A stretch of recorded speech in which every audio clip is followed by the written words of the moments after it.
Hola, hoy voy a hacer algo que nunca había hecho y es expresar públicamente mi opinión política. Y siento que se vuelve importante hacerlo porque en este momento estamos frente a una elección presidencial que desde mi punto de vista nos puede poner en el camino de un futuro interesante o nos puede poner en la continuidad de lo que hasta ahora llevamos viviendo y donde a pesar de muchas personas que consideran que lo que el uribismo le ha traído al país ha sido bueno, yo siento que nos encasilló y nos dejó metidos en una conformidad en la que nos acostumbramos a vivir. Estamos acostumbrados a ganar poco, estamos acostumbrados a no estudiar porque no tenemos plata para estudiar en una buena universidad. Nos acostumbramos a que el SENA es la única alternativa y que es la alternativa para los pobres de malas si no tienen cómo entrar a los Andes, a la Sabana o, o a la Javeriana. Entonces pues de malas es culpa de ellos que no trabajan. A los campesinos los discriminamos que porque pues son campesinos, ignorantes, que para qué sirve eso.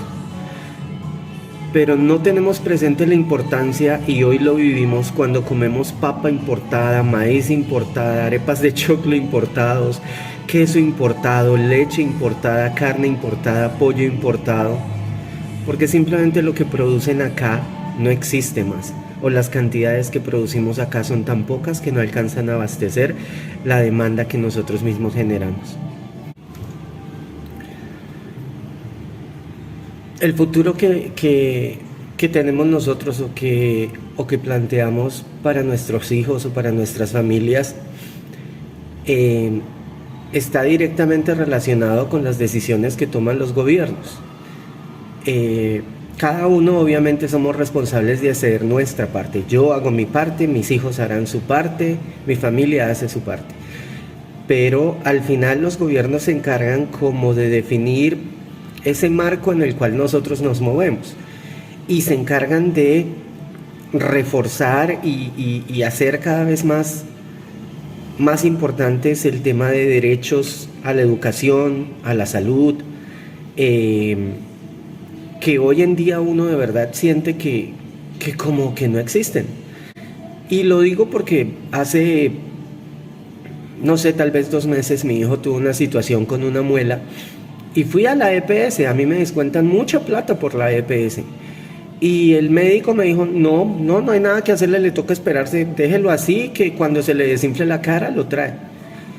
Y mi hijo no paraba de llorar, se le inflamó la cara al punto que me tocó pagar un odontólogo particular que logró abrirle el problema en la muela y terminé pagando como casi 1.000.000 de pesos por un problema que la EPS por negligencia no quiso solucionar porque simplemente se convertía en un gasto, en un costo, en un problema y era más fácil para la EPS decir espérese o tome acetaminofén para que se desinflame y cuando esté desinflamado, es decir, cuando ya no tenga el problema, ahí sí venga.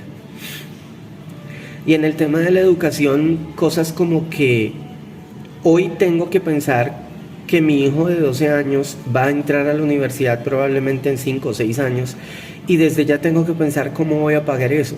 Desde hoy tengo que tratar de empezar a ahorrar porque no existe la manera de que mi hijo pueda estudiar en una buena universidad o a costos reducidos o con precios o gratuito.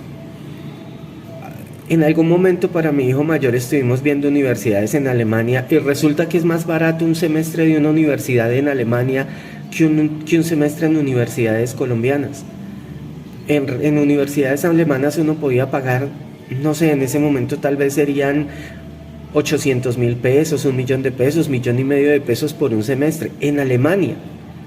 Pero aquí para estudiar en una buena universidad uno necesita 6, 7, 10 millones de pesos hoy en día. Y nosotros creemos que vivimos bien y que estamos bien, cuando si tenemos un hijo nos toca sacrificar probablemente el 40-50% de nuestro salario para que ese hijo tenga una educación razonable. Pero si la gente no tiene suficiente, pues simplemente no tienen opción.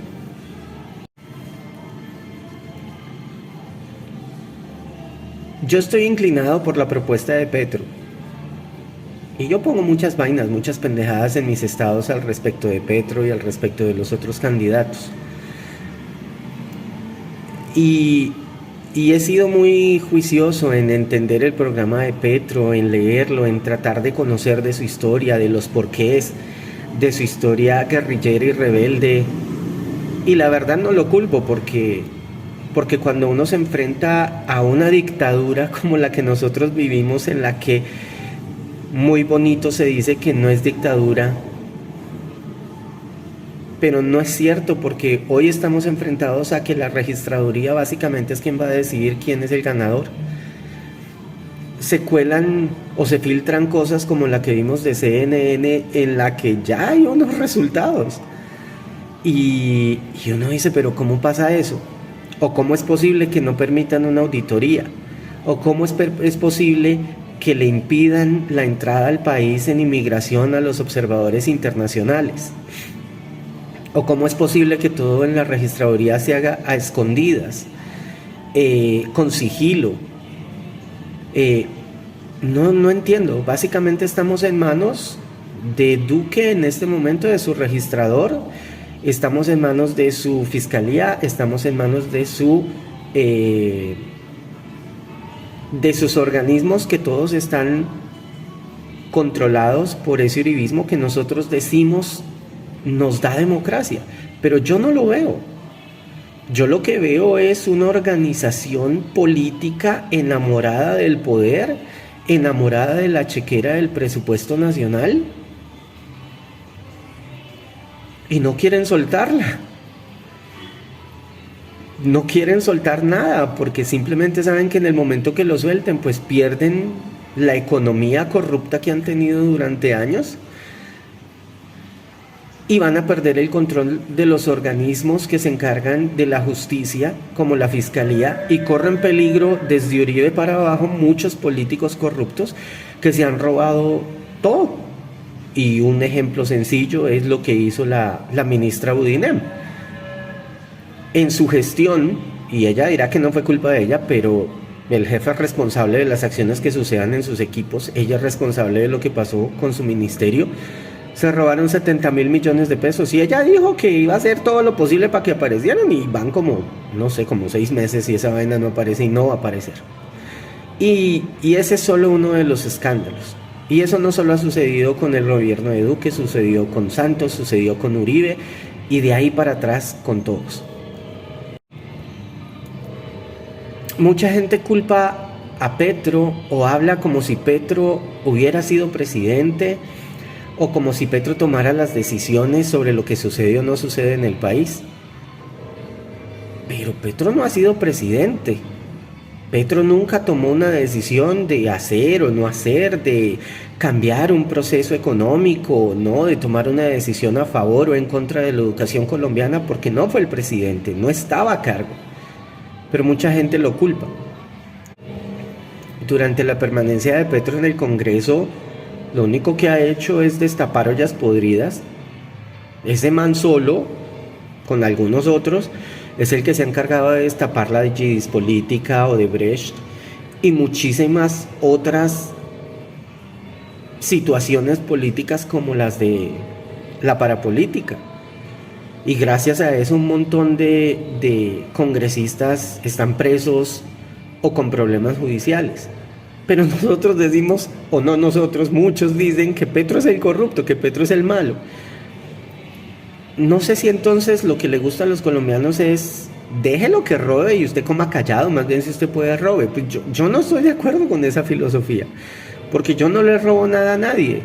Yo trabajo duro y hay muchas cosas que me cuesta conseguir en mi vida, pero las trato de conseguir honestamente, y por eso a mí me duele y me causa un escozor el hijo de madre darme cuenta de que este montón de gobernantes, porque no lo hacen. El pueblo uribista no es el culpable.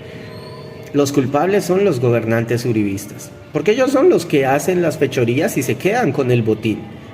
No lo comparten con los uribistas de abajo, con los que votan por él.